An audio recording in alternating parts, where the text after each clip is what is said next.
दिग्विजय सिंह का कहना है कि हिंदुत्व का हिंदू धर्म या सनातन से कोई संबंध नहीं है।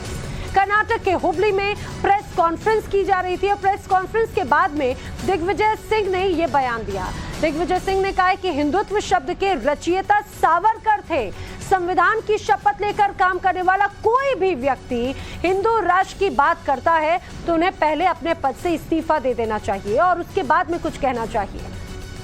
आप ये भी जान लीजिए, दिग्विजय सिंह जिस तरह से हिंदुत्व की विचारधारा पर बोल रहे थे, उसके पहले हमने देखा था कि किस तरह से कमलनाथ ने हिंदुत्व पर बात कही थी।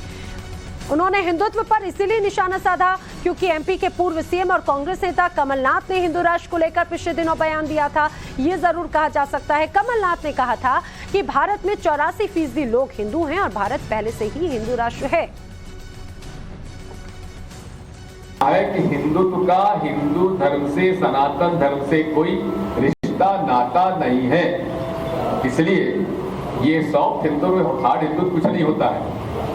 और मैं तो ये कहता हूं कि जो भी पद पर बैठा हुआ जिसने भारतीय संविधान की शपथ ली है, अगर वो कोई हिंदू राष्ट्र की बात करता है तो उसको पहले संविधान की ली हुई शपथ से इस्तीफा दे देना चाहिए, बाद में ही कोई बात करना चाहिए।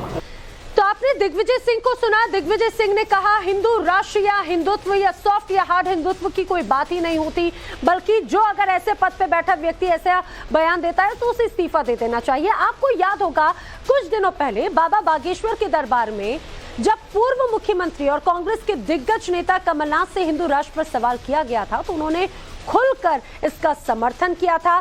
क्या कहना था उनका, सुनिए आप भी। वो जहाँ भी जाते हैं उनकी मन से ये बात एक सामान्य हो गई है कि भारत को हिंदू राष्ट्र बनाना है, संकल्प लिया। देखिए, बनाने की क्या बात है, 82% तो हिंदू हैं ही, तो वो क्या हिंदू पैदा कर रहे हैं? विश्व में जिस देश में इतनी बड़ी परसेंटेज में हो वहां कोई बहस की बात है? ये तो है ही, 82% अगर भारत में हिंदू हैं तो हम कहें कि ये हिंदू राष्ट्र है, ये कहने की क्या आवश्यकता? ये तो आंकड़े बताते हैं।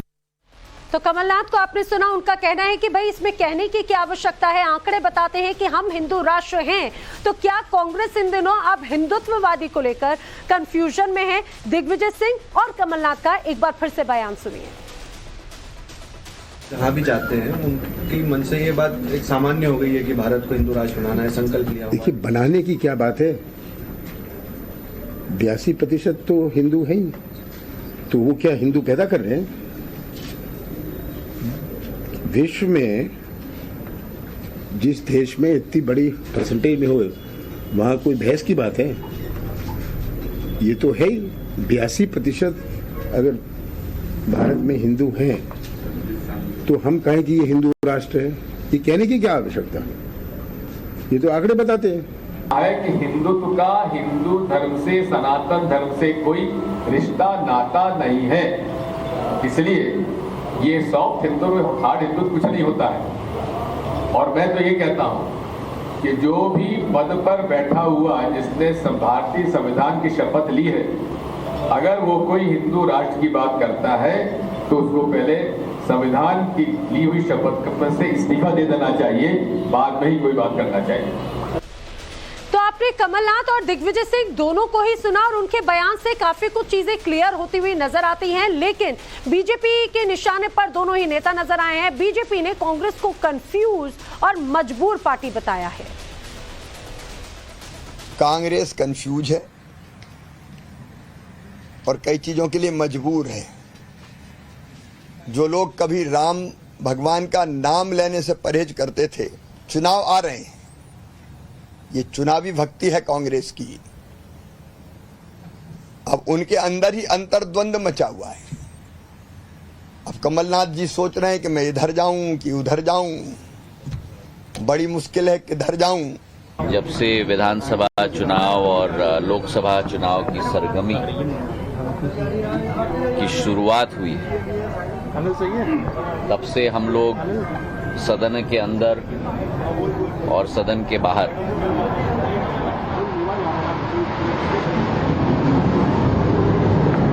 रामायण संदर्भ बहुत सुन रहे हैं, भगवान राम और रावण का संदर्भ बहुत सुन रहे हैं, जनेऊधारियों की बहुत बात हो रही है, मंदिर की परिक्रमा का पर्यटन का सत्र की शुरुआत हो चुकी है,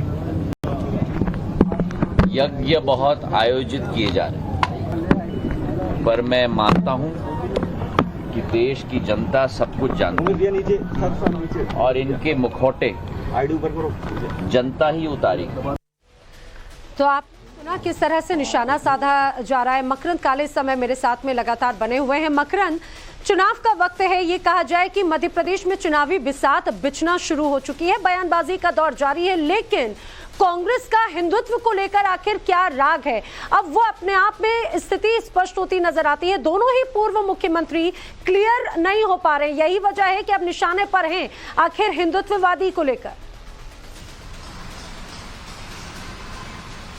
देखिए, हिंदुत्व को लेकर के कंफ्यूजन तो है, क्योंकि एक और कमलनाथ कहते हैं कि 82% हिंदू है तो हिंदू राष्ट्र कहने की जरूरत क्या है, ये तो है ही, और दूसरी ओर दिग्विजय सिंह कहते हैं कि जो भी हिंदू राष्ट्र का समर्थन करता है, अगर उसने संविधान की शपथ ली तो उसको इस्तीफा देना चाहिए।